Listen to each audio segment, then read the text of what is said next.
गांव के एक कोने में रामलाल नाम का एक गरीब किसान रहता था। मेहनती तो था, पर किस्मत उसका साथ नहीं देती थी। उसका परिवार अक्सर भूखा सोता। पता नहीं कब ये मुश्किलें खत्म होंगी। भगवान कोई तो रास्ता दिखाओ।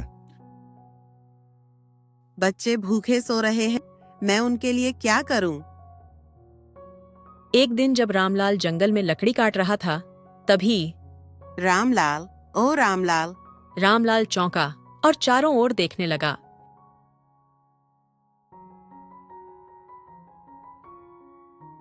कौन है? यहाँ कोई है क्या?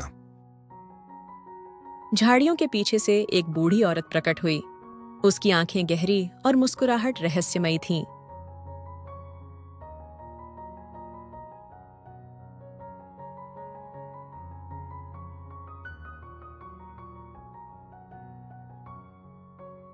घबराओ मत, मैं तुम्हें नुकसान पहुंचाने नहीं आई। तुम्हारी मेहनत और ईमानदारी को देखने के बाद मैं तुम्हारी मदद करना चाहती हूँ। मदद? आप मुझे कैसे जानती हैं? और मैं आपकी क्या मदद कर सकता हूँ? तुम्हें मेरी मदद की जरूरत है रामलाल। यह लो, यह हांडी तुम्हारे सारे दुखों का अंत कर देगी। उसने एक पुरानी मिट्टी की हांडी रामलाल को दी। यह तो एक साधारण हांडी है। इसमें ऐसा क्या खास है?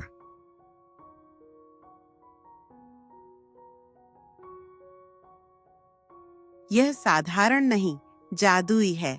जब भी तुम्हें खाना चाहिए, बस रसोई शुरू कहना और यह हांडी तुम्हारे लिए खाना तैयार कर देगी। लेकिन ध्यान रखना, इसका इस्तेमाल लालच या बुरी नीयत के लिए मत करना।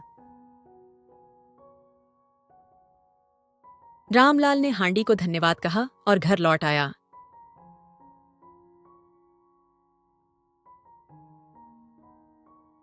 घर पहुंचते ही उसने अपनी पत्नी सुनीता को पूरी बात बताई। रामलाल, ये सब सुनने में बहुत अजीब लगता है, पर कोशिश करने में क्या बुराई है? रामलाल ने हांडी के पास जाकर धीरे से कहा।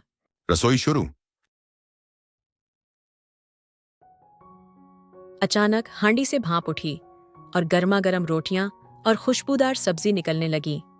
पूरा परिवार खुशी से झूम उठा।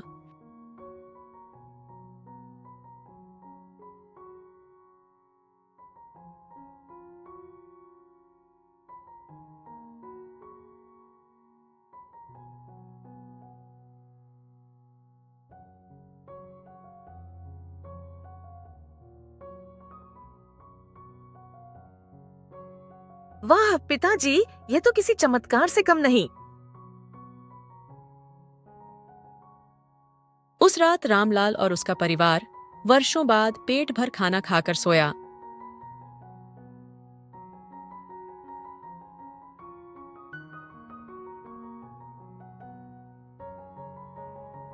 धीरे धीरे यह खबर पूरे गांव में फैल गई कि रामलाल के पास एक जादुई हांडी है।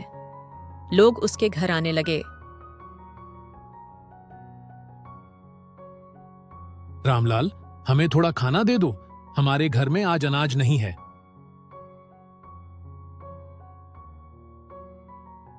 क्या मैं ये हांडी एक दिन के लिए ले जा सकता हूँ?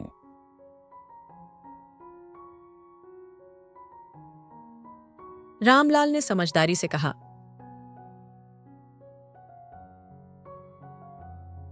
हांडी तो मैं नहीं दे सकता, लेकिन जरूरतमंदों के लिए इसका इस्तेमाल जरूर करूंगा।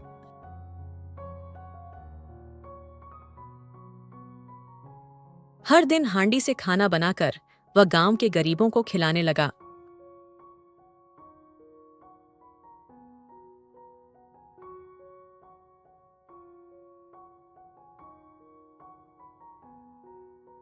गांव के अमीर ठाकुर को जब यह पता चला तो वह जल भुन गया। यह गरीब किसान एक जादुई हांडी का मालिक है।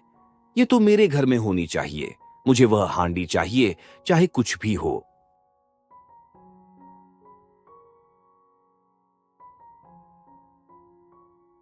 ठाकुर ने अपने नौकरों को रात में रामलाल के घर से हांडी चुराने भेजा। उस हांडी का मालिक मुझे होना चाहिए। उसे किसी भी कीमत पर लाओ।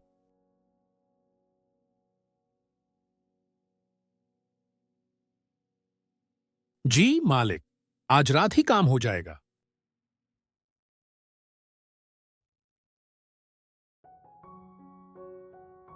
मालिक, हांडी मिल गई। अब यह हमारे पास है। ठाकुर ने हांडी के पास जाकर गर्व से कहा। रसोई शुरू। पर जैसे ही उसने यह कहा, हांडी से खाना निकलने की बजाय काला धुआं निकलने लगा। धुआं इतना गाढ़ा था कि पूरा घर भर गया। ठाकुर और उसके नौकर खांसते हुए बाहर भागे।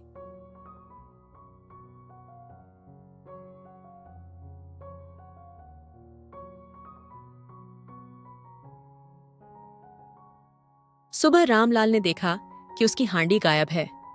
वह परेशान हो गया और जंगल में जाकर बूढ़ी औरत को याद करने लगा।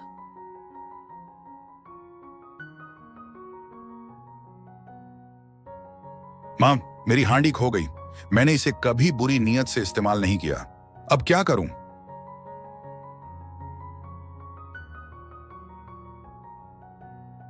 बूढ़ी औरत प्रकट हुई और बोली।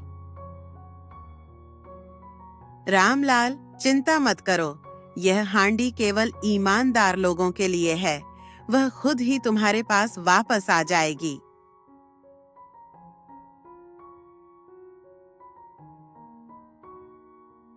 उसी शाम ठाकुर खुद रामलाल के पास आया।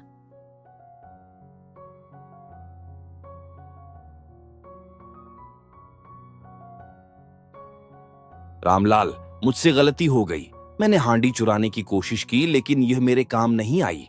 इसे माफ कर दो और इसे वापस ले लो।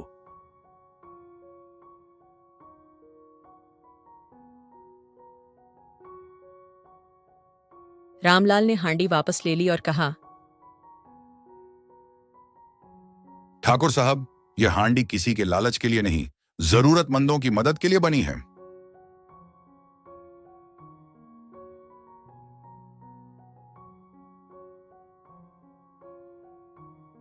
रामलाल ने गांव के सभी गरीबों को खाना खिलाने का सिलसिला जारी रखा। धीरे धीरे ठाकुर ने भी अपनी गलती मानी और गांव की भलाई के लिए काम करने लगा।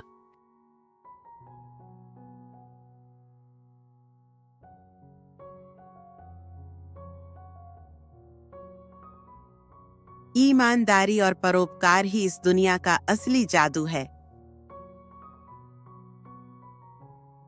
इस तरह जादुई रसोई ने न केवल रामलाल के जीवन को बदला, बल्कि पूरे गांव में एकता और भलाई का पाठ पढ़ा दिया।